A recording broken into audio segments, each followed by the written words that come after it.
Fala pessoal, tudo bem? Aqui quem fala é o Benegas e hoje a gente vai fazer o módulo 25, Guerra Civil Espanhola.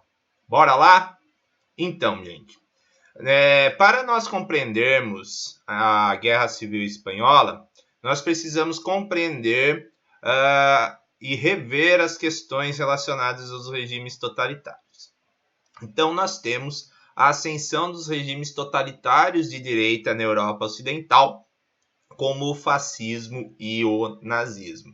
Dentro dessa perspectiva, nós temos uma grande influência da crise de 1929 para a ascensão desse regime. Tá? A Guerra Civil Espanhola é um exemplo também de regime totalitário de direita que irá surgir na Europa, porém, posteriormente ao fascismo e ao nazismo. Então, nós vamos ter uma grande influência desses dois regimes dentro da Espanha. Então, vamos lá. A Espanha, assim como qualquer outro país da Europa, também passou pela influência da crise de 1929. E a Espanha ela era governada por um ditador chamado Rivera. E esse ditador ele não conseguiu fazer com que a Espanha saísse do período turbulento que a crise de 1929 causou nos países da Europa. Então, começaram a surgir, dentro dessa perspectiva, grupos opositores para tentar assumir o poder na Espanha. Tá? Então, a Guerra Civil Espanhola ela vai marcar a ascensão, observem na primeira imagem, do general Franco, pois ele como um fascista, né, ele adepto ao regime totalitário de direita, ele recebe apoio de Hitler e Mussolini para ganhar e chegar ao poder, tá? Então, esse governo ele vai perdurar até 1970. Então, só para vocês terem uma ideia, a Segunda Guerra Mundial ela começa no ano de 1939, que é o ano que o Francisco Franco chega no poder da Espanha, e o governo dele vai até 1970. Então, a Segunda Guerra Mundial ela termina em 1945, Hitler e Mussolini caem do poder, porém o general Franco continua até 1970. Tá? Então, a ditadura franquista ela fez com que perdurasse um regime totalitário ali na Europa, como também em Portugal. O salazarismo português também é uma vertente totalitária, da mesma forma que nós estudamos o fascismo. Tá? Então vamos lá. O que estava acontecendo no ano de 1936 na Espanha? Tá? Então existiam dois grupos opositores, tá? Existiam as falanges, como vocês podem ver aqui em negrito, que eram os nacionalistas vertente pró regimes totalitários, ou seja, vertente fascista de poder, e um outro grupo chamado Frente Popular, que ela era integrada ao Partido Republicano, aonde existia uma familiaridade ali, uma afinidade entre o socialismo e o comunismo. Então, nós temos dois grupos opositores tentando chegar no poder na França. De um lado, a Falange, nacionalistas fascistas, do outro lado, a Frente Popular, tá? Republicanos ligados ao socialismo.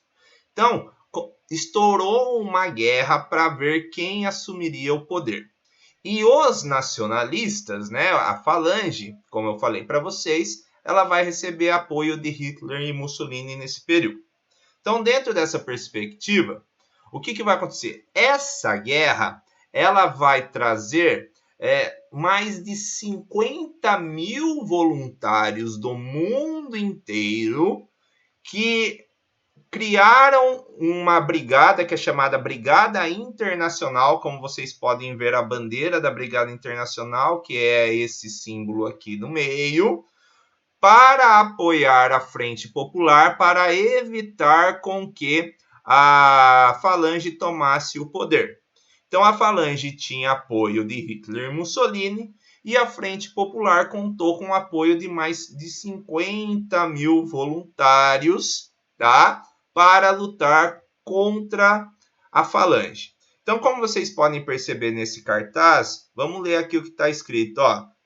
Todos os povos do mundo estão nas brigadas internacionais ao lado do povo espanhol. Ou seja, esse cartaz faz uma referência à Frente Popular, que vai acabar lutando para evitar com que a Falange ganhasse e o totalitarismo, né, o fascismo, chegasse no poder ali.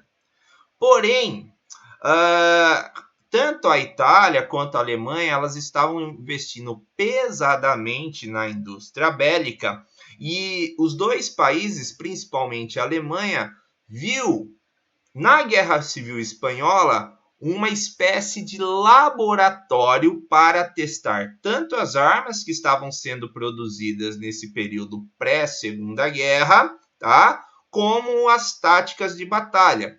Quando nós estudarmos mais para frente, Segunda Guerra Mundial, nós vamos perceber que as táticas de batalha da Alemanha nazista é que vão ser fundamentais para os primeiros anos de vitória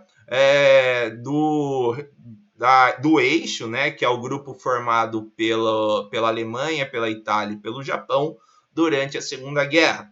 Então, basicamente, todas as táticas de batalha e os aviões que foram criados, os bombardeios, enfim, todas as táticas da Segunda Guerra Mundial foram testadas na Guerra Civil Espanhola. E essa ajuda ítalo-alemã, ela vai ser importantíssima para a vitória do general Franco e, consequentemente, o surgimento ali do fascismo espanhol, tá? Que a gente chama de franquismo, tá?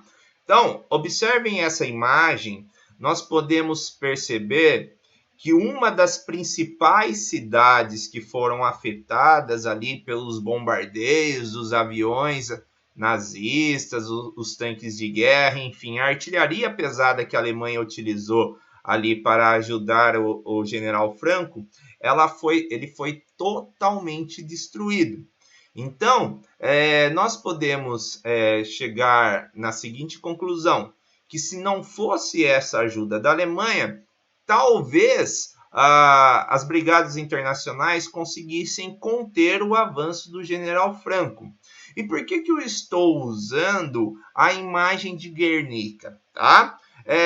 Por causa desse quadro aqui, tá? Que não é à toa, tem o nome de Guernica, esse quadro muito famoso, pintado por Pablo Picasso, representando os horrores do bombardeio da cidade e simplesmente os horrores da Guerra Civil Espanhola.